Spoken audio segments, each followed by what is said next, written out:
मैं अपनी बात करूं तो मेरी जो मैंने पहली जॉब की थी, हालांकि मैंने कराची यूनिवर्सिटी में पढ़ा, मैंने बैचलर्स किया वहाँ से कंप्यूटर साइंस में। उसके बाद फिर मैंने जॉब के लिए अप्लाई किया, लेकिन जिस लैंग्वेज की बेसिस पे मुझे जॉब मिली थी वो मैंने कराची यूनिवर्सिटी में नहीं सीखी थी, वो मैंने उससे पहले इंटर की छुट्टियों में कोर्स किया। हमारे घर में ऐसा भी होता है, वाई पैसे करती है, तो ये हर घर में यही हो रहा है। ये वो शैतान के रास्ते हैं। हमारे बड़े खास मेहमान है और सबसे पहले तो उनका शुक्रिया अदा करता हूँ, बड़ा कीमती वक्त इन्होंने हमें इनायत फरमाया। बाकायदा ये कराची से तशरीफ़ लाए हैं और हमारे उस्ताद साहब भी हैं, तो माशाल्लाह इनकी स्पेशलिटी जो है वो आईटी में है, तो आईटी के हवाले से बहुत सारी चीज़ें जो है हमें बताएंगे। अस्सलाम वालेकुम रहमतुल्लाह। सर जी कैसे हैं? वालेकुम अस्सलाम व रहमतुल्लाह। अल्लाह का एहसान, आप बताइए। अल्हम्दुलिल्लाह मैं भी खैर आफियत से हूँ। सर जी आईटी के हवाले से आज के हमारे बच्चे जो है वो बस औकात कुछ बच्चे जो है वो इंजीनियरिंग में जा रहे होते हैं, कुछ सीए में जा रहे होते हैं, मुख्तलिफ शोबा जाता है। तो ये जो आप यूँ कह लीजिए जो आईटी का जो शोबा है ख़ास आपको क्यों अच्छा लगा? ये आज की इस दौर में इसकी ज़रूरत है या फिर आपको ख़ास तौर पर शौक़ था इस शोबे में आने का? मुझे तो बचपन से ही शौक़ था, अच्छा, बचपन से ही हमारा रुझान था इस तरफ। वालिदैन ने बचपन से ही कुछ कंप्यूटर वगैरह में इन्वॉल्व रखा। मेरे मामू वगैरह फैमिली में और भी लोग थे जो इसमें थे फील्ड में, तो उनकी वजह से मुझे शौक़ हुआ, फिर उसकी वजह से मैं फिर इसी फील्ड में आगे चला गया। हमारे बच्चों को मुख्तलिफ चीज़ों का शौक़ होता है। मिसाल के तौर पर अगर कोई इंजीनियर बनना चाह रहा है तो उनको हम अगर ये कहें नहीं बेटा आप आईटी में चले जाएं, आईटी में एक तो ये है कि आपका फ्यूचर ज़रा सेफ है और आईटी में ज़रा जो है सोर्स ऑफ अर्निंग भी मेरे ख्याल से बेहतर है, तो ये मुनासिब बात है या उनका जो शौक़ है वो करवाया जाए? देखिए ये बात तो अपनी जगह है कि जो काम इंसान शौक़ से करेगा, यानी आप इसको ऐसे समझें कि इंसान को अगर अपना शौक़ का काम करने के पैसे मिल रहे हो तो इससे अच्छी क्या बात है। यानी अपने जो उसके जिस चीज़ में उसको मज़ा आता है, जिस काम में उसको मज़ा आता है सबसे ज़्यादा, यानी आप इसको ऐसे कह सकते हैं कि वो काम जो ज़्यादा पैसे देने वाला है वो करके शायद वो उतने पैसे वाकई नहीं कमा पाएगा जितने वो काम करके कमा सके जितने उसका शौक़ है। हाँ, ये बात अपनी जगह है कि बाज़ काम ऐसे होते हैं कि जो पैसे वाले होते ही नहीं है। अब शायरी कोई कर रहा है आज के ज़माने में तो उसको कोई पैसे नहीं मिलेंगे। इसी तरह और बहुत से काम ऐसे हैं जो अब एक प्रोफेशनल करियर के तौर पर आप उनको बना ही नहीं सकते। तो ऐसी फील्ड ना हो, लेकिन जो फील्ड्स अच्छी हैं, आईटी की फील्ड बहुत अच्छी है और अगर किसी लड़के को इसमें या किसी को इसमें इंटरेस्ट है तो वो बहुत अच्छा है। बहुत ज़बरदस्त फील्ड है, बहुत काम की फील्ड है। इसके अंदर काम करने के मौके भी बहुत ज़्यादा हैं, पाकिस्तान में भी हैं और बाहर भी हैं। और फिर इसमें सबसे बड़ा जो फ़ायदा होता है वो ये होता है कि आप किसी एक ख़ास जगह मुक़य्यद नहीं होते, आप कहीं से भी बैठकर काम कर सकते हैं। तो इसलिए आपको फिर पाकिस्तान में बैठकर आप पूरी दुनिया के लिए काम करें। सर फ्रीलांसिंग के हवाले से हमारी रहनुमाई फरमाइएगा। बस औकात कुछ बच्चे ऐसे होते हैं उस जगह काम करना चाहते हैं जो एक ख़ास और मखसूस हो, और इससे ये है कि हमारा जो इलाका होता है उससे हमारी ज़रा इज़्ज़त भी होती है। अगर हम ऑनलाइन काम कर रहे हैं या इसी तरह फ्रीलांसिंग कर रहे हैं तो लोग फिर पूछते हैं कि इतना पैसा कहाँ से आ रहा है, और एतमाद और यकीन नहीं करते, गोया कि एक एतबार से बज़ाहिर वो हमें चोर समझ लेते हैं। तो इस हवाले से आपकी क्या राय है? मुस्तकिल एक ख़ास जगह हो जैसे कॉलेजेस होते हैं, ऑफिसेज़ वगैरह, तो बाज़ लोग इस तरह से एक टाइम टेबल होता है। फ्रीलांसिंग में जो है चंद घंटे देने होते हैं और वो भी एक वक्त ख़ास होता है, उसमें आप टाइम देकर उसमें अर्निंग ले सकते हैं। तो इस हवाले से सर आप क्या रहनुमाई फरमाएंगे? देखें ये बात तो अपनी जगह है, आपकी बिल्कुल सही है कि जहाँ हमारे यहाँ सोसाइटी में जिस जगह पर लोगों को इस बात का शऊर नहीं है कि फ्रीलांसिंग भी कोई एक तरीक़ा होता है कमाने का, और कंप्यूटर पर बैठ के या इस तरह ऑनलाइन भी कोई कमा सकता है और अच्छा पैसा कमा सकता है, तो फिर जाहिर है कि लोगों को जब कोई आता जाता नज़र नहीं आता, काम करता नज़र नहीं आता, किसी के बारे में ये नहीं पता होता कि ये जनाब चमड़े वाले हैं कि ये लकड़ी वाले हैं, ये क्या हैं, तो उस पर फिर लोग बाज़ औक़ात इस तरह की बात कर सकते हैं जैसे आप फरमा रहे हैं। लेकिन मेरा ये ख़्याल है कि ये जो एक रवैया ये बदल जाएगा जैसे जैसे और लोग इसमें आएंगे। कल को जो है वो किसी के अपने ख़ानदान का बच्चा भी ये कर रहा होगा और कोई लोग भी कर रहे होंगे, तो उनको फिर इस बात का शऊर आ जाएगा। यानी ये बदल जाएगा बहुत जल्दी, इतना इसमें टाइम नहीं लगेगा, ये लोगों का तनाजुर बदल जाएगा। ये भी रहनुमाई फरमाएगा। बस औकात ये होता है ना कि बाज़ जो लिबास उनका सुन्नत के मुताबिक और चेहरा सुन्नत के मुताबिक होता है, तो बाज़ हमारे इलाके में या फिर हमारे मुल्क में, माशरे में उनको अक्सर व बेशतर जो है वो जो हालात समझा जाता है, बस औकात। तो इस हवाले से आप क्या रहनुमाई फरमाएंगे हमारी ऑडियंस की? क्या ये सही बात है या बस ये रिवायती बात है? ये भी बात आपकी सही है किसी हद तक, बल्कि काफ़ी हद तक ठीक है कि लोगों के हुलिये से, उनके बहुत सारी एतबारात से उनका पता लगाया जाता है। लेकिन ये आज की बात नहीं है, ये पुरानी बात है। एक मशहूर हमारे ताबईन में से एक गुज़रे हैं, उनका मामला ये रहा कि वो एक दफ़ा किसी गए दावत में, तो लोगों ने कोई उनको जो है वो बहुत मशहूर आदमी थे, दावत में गए, किसी ने घासी नहीं डाली। अगली दफ़ा वो आए, और क्योंकि वो आम से कपड़े पहन के चले गए थे, अगली दफ़ा वो जो है वो दावत में आए और उन्होंने अच्छे कपड़े पहन के, तो जैसे वो अच्छे कपड़े पहन के आए, वो जुब्बा गुब्बा उनका था, तो लोग एकदम उनके आगे पीछे घूमने लगे। तब जब वो दावत में जाकर बैठे तो उन्होंने जो है ना वो खाना जो है अपने कपड़ों पे डालना शुरू कर दिया। अच्छा। तो लोगों ने कहा ये क्या कर रहे हैं आप? तो उन्होंने कहा भाई ये कपड़ों के लिए ही है, खाना मेरे लिए तो है नहीं, क्योंकि जब मैं पहले आया था तो तुमने मुझे फ़कीर समझ के धुतकार दिया था, अब तुम मुझे जो है वो दे रहे हो, तो इसका मतलब असल तुम्हारे लिए कपड़े हैं, तो मैं कपड़ों को खिला रहा हूँ, खाना मेरे लिए तो है नहीं। तो बिल्कुल इसी तरह हमारे यहाँ रिवाज इसी तरह का है कि लोगों को उनके हुलिये से, उनके तरीके से, और वैसे भी हमारे यहाँ तो एक क्योंकि चलन है, हमारे मगरिब का अच्छा खासा असर रहा है, अंग्रेज़ों ने भी ख़ास काम किया है। मतलब आप अगर गौर करें तो ऐसा ये महज इत्तेफाक तो नहीं है कि सारे लतीफ़े मुल्ला नसरुद्दीन और शेख चिल्ली पर ही हैं। ये क्यों है? ठीक है ना, ये किसी ख़ास वजह से है ना कि उन पेशों को या उन जो अलक़ाबात हैं जो कि हमारे मुआशरे में, असल में इस्लाम मुसलमानों के मुआशरे में आला अलक़ाबात होते थे, उनको गिराना है, उनको ख़राब करना है। इसलिए आप मुल्ला नसरुद्दीन को एक बेवकूफ़ सा आदमी दिखाएंगे, शेख चिल्ली को जो है वो भुलक्कड़ और एक अजीब मंसूबे बनाने वाला आदमी बताएंगे, काम का आदमी नहीं होगा। ये किया गया है बाकायदा। लेकिन इंशाअल्लाह ये मसला भी हल हो जाएगा। हमारे यहाँ, मैं जिस कंपनी में मैंने जॉब की है बहुत अरसा, तो वहाँ पे ये मशहूर था कि जो शख्स इस कंपनी में जाएगा वो तबलीगी हो जाएगा और थोड़े दिन में दाढ़ी रख लेगा, टोपी पहन लेगा और मौलवी हो जाएगा। तो वो पूरी कंपनी हमारी जो है ना, वो सारे सॉफ्टवेयर इंजीनियर थे, बिल्कुल वेल एजुकेटेड थे, सब अंग्रेज़ी में बातें करते थे, क्लाइंट कॉल्स करते थे, अंग्रेज़ों से ही सारा उनका जो है वो सिस्टम चल रहा था। लेकिन सब बिल्कुल बाहर से देखकर आपको मौलवी लगेंगे। तो ये ट्रेंड भी बदल जाएगा, ये भी सिलसिला बदल जाएगा। ये है बिल्कुल बहुत बड़ा मसला है ये हमारे मुआशरे का, लेकिन अल्लाह खैर करेगा, ये बेहतर हो जाएगा इंशाअल्लाह। सर, आईटी में कौन सा ऐसा प्रोजेक्ट है जो आपके लिए मददगार साबित हुआ, जिससे आपकी लाइफ में बेहतरी आई, रिस्क में फराखी हुई, ज़रा आप जो है कुशादगी के रास्ते पर चले, तो इस हवाले से फिर आपकी लाइफ में ऐसा हुआ सर? देखिए, कोई एक तो बात ऐसी नहीं बताई जा सकती, कोई एक काम ऐसा नहीं बताया जा सकता। बस मैं कुछ चीज़ें बता सकता हूँ जो लोगों को करनी चाहिए। बहुत सारे हमारी ज़िंदगी में, हम स्टूडेंट्स होते हैं तो हमारी ज़िंदगी में बहुत से औकात ऐसे आते हैं कि जिनको हम बहुत बेहतर इस्तेमाल कर सकते हैं। हमारी छुट्टियाँ होती हैं, हम उनको ऐसे ही उल्टे सीधे खेल कूद में, मुख्तलिफ़ चीज़ों में ज़ाय कर देते हैं। लेकिन अगर हम उनको इस्तेमाल कर लें, मसलन एक बहुत कॉमन है कि हमारे यहाँ मैट्रिक के बाद कुछ छुट्टियाँ मिलती हैं, कोई 2-4 महीने की, 8 महीने की भी बाज़ औक़ात, और इंटर के बाद भी छुट्टियाँ मिलती हैं 2-4 महीने की, 8 महीने की। इन छुट्टियों को, इन सारे औक़ात को इस्तेमाल करना चाहिए। मैं अपनी बात करूँ तो मेरी जो मैंने पहली जॉब की थी, हालांकि मैंने कराची यूनिवर्सिटी में पढ़ा, मैंने बैचलर्स किया वहाँ से कंप्यूटर साइंस में। उसके बाद फिर मैंने जॉब के लिए अप्लाई किया, लेकिन जिस लैंग्वेज की बेसिस पे मुझे जॉब मिली थी वो मैंने कराची यूनिवर्सिटी में नहीं सीखी थी, वो मैंने उससे पहले इंटर की छुट्टियों में कोर्स किया था। तो वो उस लैंग्वेज की बेसिस पे मुझे जॉब मिली, और उसके बाद बहुत लंबे अरसे तक मैंने उसी की जॉब की। तो ये वो 4 साल जो मैंने यूनिवर्सिटी में लगाए बैचलर्स में, उसका मुझे फ़ायदा नहीं हुआ। वो जो 2 साल में मैंने चंद महीने मैंने लगा दिए थे इंटर के, उसका मुझे फ़ायदा हुआ। तो हासिल कलाम ये है कि वो वक्त जो ज़ाये होने से बचाया था, असल में फ़ायदा उसी का हुआ। तो इसी तरह कोशिश हमें नौजवानों को ये करनी चाहिए, खुद करनी चाहिए। ज़रूरी नहीं है कि वालिदैन हर एक को जूते मार के धक्के दे दे के भेजें।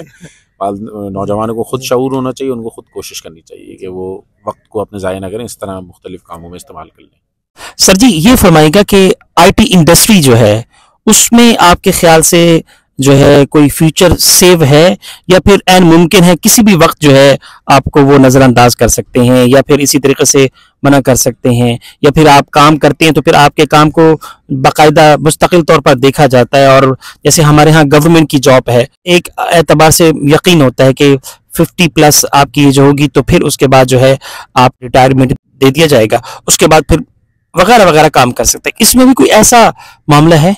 देखिए वैसे तो आईटी के अंदर भी अब बाज़ बड़ी कंपनीज हो गई हैं, ऐसी बहुत पुरानी पुरानी कंपनीज हैं, बाज़ कंपनीज 30-30 साल से हैं, 40-40 साल से हैं। तो ऐसी कंपनीज आईटी में भी अब आ गई हैं, पाकिस्तानी कंपनीज हैं बहुत बड़ी बड़ी।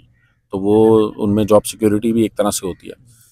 लेकिन ये बात तो हमें समझनी पड़ेगी कि आईटी में गवर्नमेंट जॉब्स ऐसे सच नहीं है, बहुत थोड़ी सी हैं। ट्रायल वगैरह ये कुछ महकमे हैं जहाँ पर जॉब मिल जाती है लोगों को, लेकिन गवर्नमेंट जॉब्स नहीं है। आईटी में मेजॉरिटी प्राइवेट जॉब्स, और प्राइवेट जॉब में वैसे ही कोई सिक्योरिटी एज सच यानी होती है, बड़ी कंपनी होती है, सिक्योरिटी होती है, उनके अपने वो होते हैं, रिटायरमेंट के प्लान्स होते हैं, पीएफ होता है, ग्रेचुइटी होती है, ये वो सब चीज़ें होती हैं।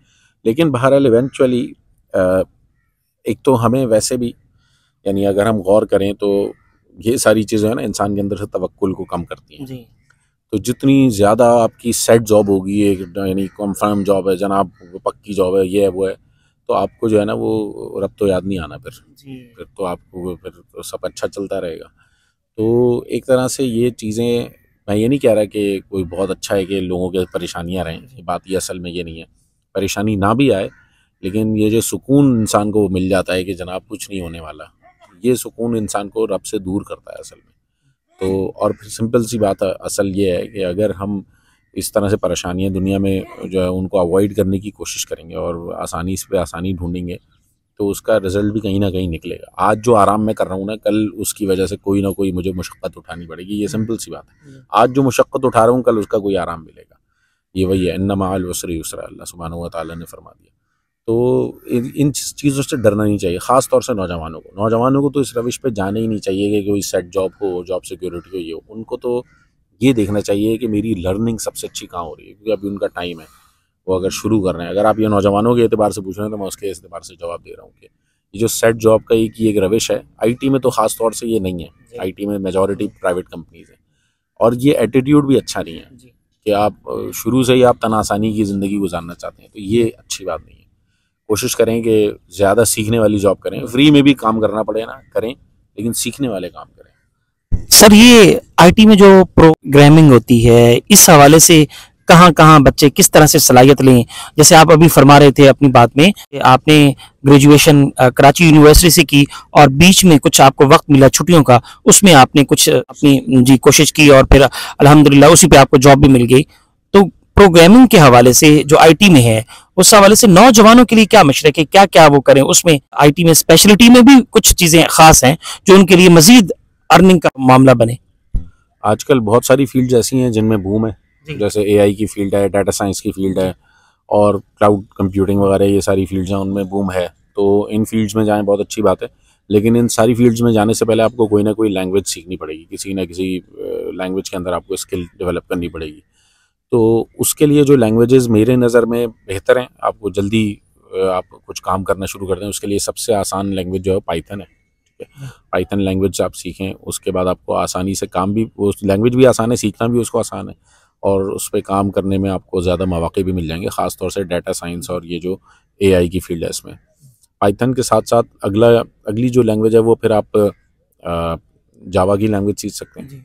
जावा भी जो है वो इसमें बहुत अहम लैंग्वेजेस में से है। तीसरी लैंग्वेज जो आप सीख सकते हैं वो है गो, भी अब एक बढ़ रही है, ये गो लैंग भी एक लैंग्वेज है, इसका भी रुझान बढ़ रहा है। तो आप चाहें तो इस लैंग्वेज को भी इख्तियार कर सकते हैं, इसको भी सीख सकते हैं। ये मैं जो है ना उस ऑर्डर में बता रहा हूँ कि अगर आपको सीखनी है तो सबसे आसान पाइथन है और सबसे फ़ायदा ज़्यादा उसका है। जावा जो है उससे कम आसान है, लेकिन फ़ायदा जावा का और ज़्यादा है। ठीक है, वो आपको और ज़्यादा मौक़े मिल जाएंगे, आपके पास ज़्यादा बड़ा एक डोमेन आ जाएगा जो आप कर सकते हैं, आगे परस्यू कर सकते हैं, डाटा साइंस और एआई के अलावा भी कर सकते हैं। तो जावा में आपको ये फ़ायदा होगा। गो लैंग में वैसे तो अभी उसका बहुत ज़्यादा मार्केट नहीं है, लेकिन लोग उस पर, जो लोग उसके हैं वो उस पर अच्छा एतमाद करते हैं, तो इस वजह से उसकी भी आगे जो है ना वो फील्ड में ग्रोथ आएगी। तो मेरा मशवरा ये है कि या तो पाइथन या जावा से शुरू करें और उसी में फिर एक्सेल करें, अपने आप को उसमें बेहतरीन कर लें। सर, कुछ लोग जो है वो आईटी में, बाज तो हमारे नौजवान ऐसे होते हैं बाकायदा इस एजुकेशन वो हासिल इसलिए करते हैं ताकि कोई जॉब के लिहाज से फ्यूचर सेव हो जाए, लेकिन बाज लोग सर बिजनेस भी करना चाहते हैं, तो वो खुद जो है वो इतना इन्वेस्टमेंट कर देते हैं, तो फिर उनको वो काम करने वाले रखे जाएं जिसमें ज्यादा फायदा भी हो और नौजवानों को भी फायदा हो, तो उसकी शक्ल सही क्या होगी सर? देखिए ये तो अपने ऊपर डिपेंड करता है। बाज़ लोग बिज़नेस भी करते हैं, लोगों को रखते हैं, कंपनी चलाते हैं, और बाज़ लोग जॉब्स करते हैं। ये आपका अपना प्रेफ़रेंस है, आपकी अपनी पसंद है। आपको यूजुअली लोगों को आमतौर पर बिज़नेस करना मुश्किल लगता है, उसमें थोड़ी-सी इन्वेस्टमेंट होती है, पैसे डूब भी जाते हैं, बाज़ औक़ात मसले भी हो जाते हैं। आईटी में फ़ायदा ये है कि इसके अंदर इन्वेस्टमेंट ज़्यादा नहीं होती है। आप घर से काम शुरू कर सकते हैं, दूसरे लोग भी घर से काम कर रहे हैं, आप भी घर से काम करें, सब फ्रीलांस की तरह काम करें, रिमोट जॉब्स करें। आईटी में ये फ़ायदा है।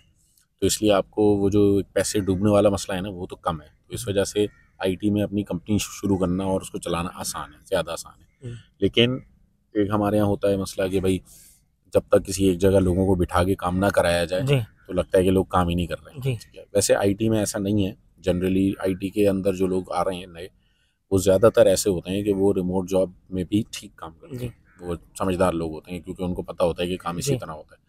लेकिन अगर आपको ऐसा लग भी रहा है तो आप कोई एक छोटी जगह लेकर और उसमें काम कर सकते हैं। इसमें भी इतना बड़ा मसला नहीं है, और कोई बहुत महंगा भी काम नहीं है। तो अगर कोई थोड़ा सा जिसके अंदर जिगरा है, थोड़ा हिम्मत है, तो बिजनेस ज़रूर करें। मैं तो मशवरा दूंगा। अल्लाह ताला ने बहुत ज़्यादा बरकत रखी है बिजनेस के अंदर। अगर नहीं है, डर है, थोड़ा कोई परेशानी है, तो कहीं जॉब कर लें। सर जी, मैं पहले सवाल को ही दोहराना चाहूँगा जिसका आपने वज़ाहत से जो है जवाब इनायत फरमाया। मैं ये अर्ज़ करना चाहूँगा कि बाज़ लोग इस्लामी लिबास में या सुन्नत रसूल सल्लल्लाहु अलैहि वसल्लम को अपनाते हुए डरते हैं। यार मुझे लोग मौलवी कहेंगे, यार मौलाना, यार फलां, तुम रिश्ते नहीं आएंगे, ये नहीं आएंगे, तुम पढ़े लिखे तो हो यार, तुम्हारा हुलिया लोग देख के पता नहीं क्या सोचेंगे, लिहाजा तुम यूरोप के जो उनकी तहजीब है या उनका कल्चर है उसको तुम फॉलो करो। बाद में जब शादी हो जाएगी, बच्चे हो जाएंगे, फिर दाढ़ी भी रख लेना, सर पे टोपी भी कर लेना। तो आप माशाल्लाह पूरे आपका लिबास और इसी तरीके से सारे मामला एन सुन्नत के मुताबिक है, फिर भी आप खुश हैं। तो इस हवाले से ऑडियंस को सर क्या मशवरा देना चाहेंगे? अल्हम्दुलिल्लाह खुश हैं, और शायद उसकी वजह यही है कि सुन्नत को अपनाए हुए। असल तो खुशी और गमी जो है अल्लाह के हाथ में है। इंसान खुश रहना चाहे रह सकता है, लेकिन अल्लाह खुश रखना चाहे तो रखेगा। तो अगर अल्लाह के महबूब की सुन्नत को अपनाएगा तो इंसान खुश ही रहेगा इंशाल्लाह। सही नीयत से अपनाए, असल बात यह है, किसी को दिखाने के लिए ना अपनाए। तो जिस तरह किसी को दिखाने के लिए अपनाना नहीं है, इसी तरह किसी को दिखाने के लिए छोड़ना भी नहीं है।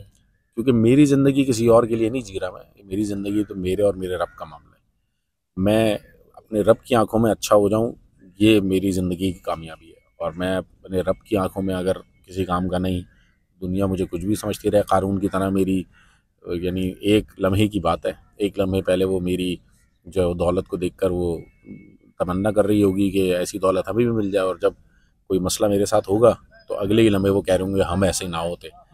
तो वो तो कहेंगे कभी खुदा ना करे हम कारून जैसे हों। तो ये तो दुनिया तो ऐसे होते हैं। अब दुनिया के चक्कर में अगर मैंने सुन्नत छोड़ दी, दुनिया के चक्कर में मैंने रब की खुशी छोड़ दी, तो दुनिया तो मुझे ऐसे छोड़ देती है, रब नहीं छोड़ता असल में। तो रब को छोड़ने वाले को फिर बहुत नुकसान उठाना पड़ता है, क्योंकि ये ऐसा साथी, रब ऐसा साथी है जो कभी साथ नहीं छोड़ता। ऐसे को छोड़ देना ये तो अपना ही नुकसान है। तो अल्लाह से हमें उम्मीद रखनी चाहिए कि ये सारे मसले नहीं होंगे, और इसके खिलाफ सबसे बड़ी दलील तो मैं हूँ, आपके सामने बैठा हूँ। अल्हम्दुलिल्लाह मुझे ना इस हुलिये की वजह से कभी कोई प्रॉब्लम हुई, मुझे नहीं हुई, मुझे महसूस भी नहीं हुई, और ना मुझे नज़र आई कि ये प्रॉब्लम मुझे हो रही है।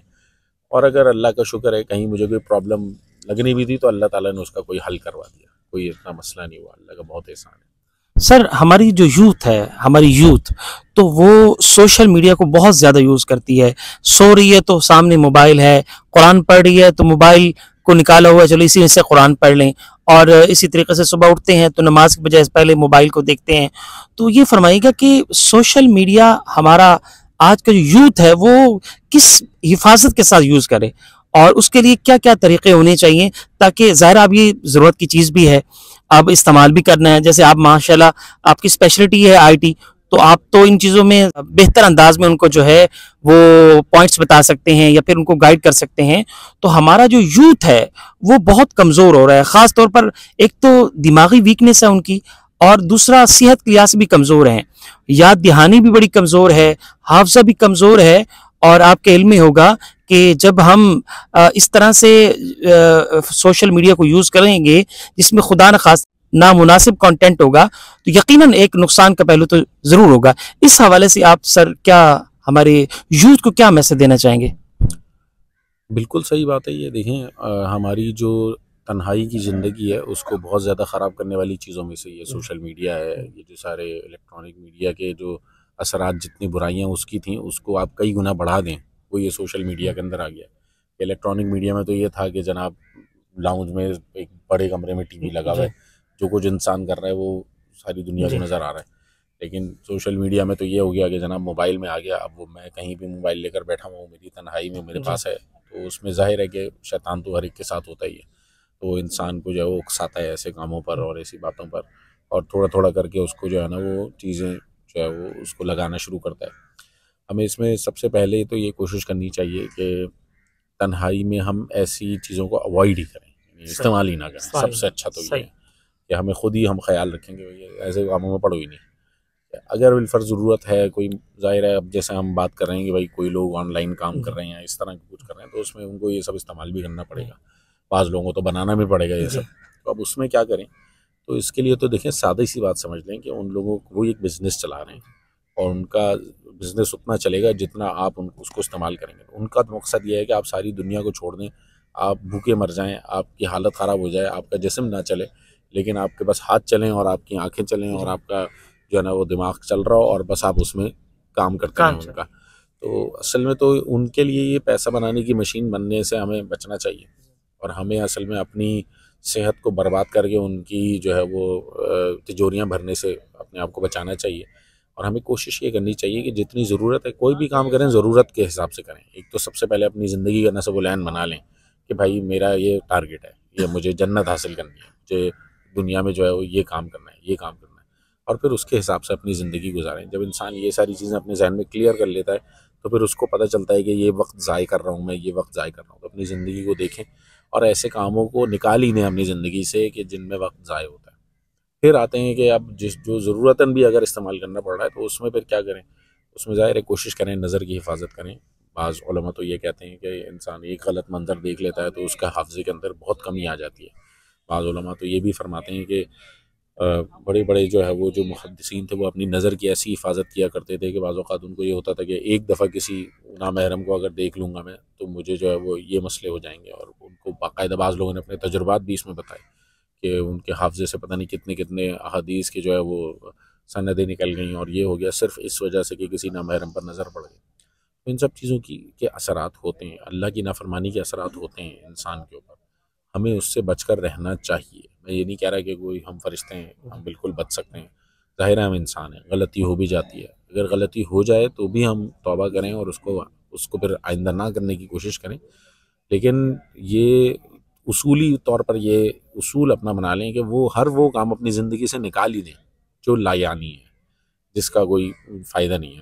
मसलन अब हम रात को जब सोने लेटते हैं तो मोबाइल हाथ में लेकर और उसको जो है ना बस टिक टिक शुरू कर देते हैं। ज़्यादातर इंसान उस वक्त जो है ना वो उल्टी सीधी चीज़ें ही देख रहा होता है। तो ये काम छोड़ दें, बल्कि रात की दुआओं को बड़ा वजीफ़ा कोई अपना बना लें कि वो पढ़ते पढ़ते जो है वो 10 मिनट 15 मिनट लग जाया करें। इंसान को वैसी अच्छी नींद आ जाती है, नींद भी बहुत अच्छी आती है। तो इस तरह से अपने वो जो औकात है ना, जिन औकात में शैतान हमले करता है उन औकात को किसी दूसरे कामों में मसरूफ़ कर लें अपने आप को। तो ये इसके गलत इस्तेमाल से तो कम से कम बच जाएंगे। सही इस्तेमाल मजबूरी है, जिसको ये काम करना है उसको तो करना है। तो अब वो उसमें सारी एहतियातों के साथ कि भाई जो भी आप चीज़ें देख रहे हैं उसमें आप कोशिश करें कि ऐसी वेबसाइट्स और ऐसी सारी चीज़ें एड्स वैड्स भी आ जाते हैं तो बगैर ऐड वाले ब्राउज़र यूज़ करें और इस तरह की चीज़ें यूज़ करें कि जिनसे आप फिर बचे रहें इन तमाम चीज़ों से किसी ना किसी तरह। और बाकी ज़ाहिर है कि जब इंसान काम करता है तो कुछ ना कुछ तो उसका साबिक़ा पड़ता ही है। तो उससे भी बस उसको एक ये कोई यही समझें कि ये बस ज़रूरतन मुझे ये करना पड़ रहा है, वरना तो ये शऊर रहे बस इस बात का कि ये सही नहीं है।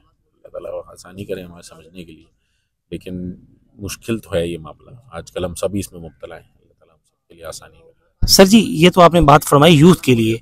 अब नंबर 2 पर जो बात आती है वो हमारे अपने बच्चों की तरबियत के लिहाज से। अब ज़ाहिर है ये बातें जो बतौर आप नसीहत के या बतौर गाइडेंस के आप बता रहे हैं, तो वो बच्चा तो जो समझदार होगा वो समझ जाएगा, उनको अंदाज़ा भी हो जाएगा। लेकिन वो जो एक मासूम बच्चा है जिसको वो आदत पड़ गई है, तो उसके हवाले से आप क्या राय पेश फरमाना चाहेंगे? देखिए जो छोटे बच्चे होते हैं वैसे तो माँ बाप को ये कोशिश करनी चाहिए कि छोटे बच्चों को तो मोबाइल दें ही नहीं। दूसरा तरीका ये है कि आप बच्चों का कोई एक वक्त बना दें हफ्ते में। आप कहें कि भाई इस दिन जो है ना वो इतने घंटे 2 घंटे तुम्हें मोबाइल दूंगा, और उसके लिए आप उनके लिए कंटेंट निकाल के रखें। बहुत सारे अच्छे अच्छे कार्टून भी आ गए हैं आजकल, वो गुलाम रसूल है, अनीस फातिमा है, और दूसरे उनके यही मदनी चैनल वालों ने बहुत सारे कार्टून बनाए हैं, और भी दूसरे हैं ये अब्दुल बारी और ये सारे हैं। तो इस तरह का भी कंटेंट है, और भी बहुत सारे अच्छे कंटेंट हैं, बहुत सारे दूसरे लोग भी बनाते हैं। ऐसा कंटेंट निकालें और बच्चों को वो दे दें, यानी वो आप निकाल के आप मोबाइल उनको बस उतने टाइम के लिए दें और उसमें यही कंटेंट दे दें। इससे 2 फायदे होंगे। बच्चे को ये पता होगा कि इन्होंने मुझे इससे दूर नहीं रखा हुआ, बल्कि ये मुझे देते हैं, बस टाइम पे देते हैं, तो ये बच्चे को पता चल जाएगा। तो उसके अंदर कोई एक मनफी जो है ना आपके लिए जज्बात भी पैदा नहीं होंगे कि भाई मुझे देते ही नहीं है। ठीक है, एक बात ये। दूसरी बात ये है, दूसरा फ़ायदा ये होगा कि अगर कुछ जा भी रहा है बच्चे को तो ठीक है, वो डिवाइस इस्तेमाल करनी आनी चाहिए उसको, कल को उसको इस्तेमाल करनी है, अच्छी बात है, जल्दी सीख जाए, कोई बात नहीं। लेकिन उसको कम से कम ये आदत ना हो कि इस पर वो कुछ भी देखे, और जो वो देखे उसका भी कोई फ़ायदा ही हो रहा हो इंशाल्लाह।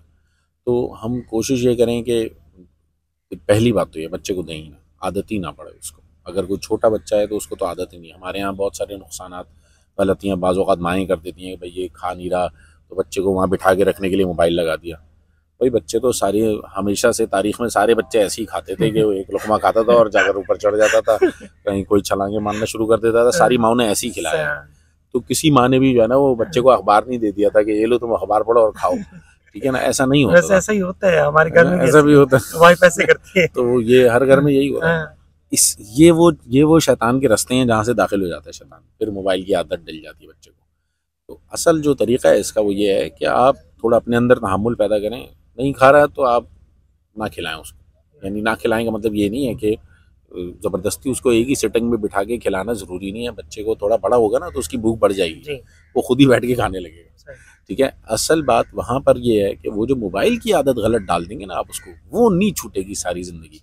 खाना तो वो बड़े होकर बैठ के ही खाना शुरू कर देगा, वो कभी भी भागते दौड़ते नहीं खाएगा। मैं और आप भी बचपन में ऐसे ही खाते थे, लेकिन अब हम बैठ के ही खाते हैं ना, एक जगह पे सुकून से खाते अपना खाना।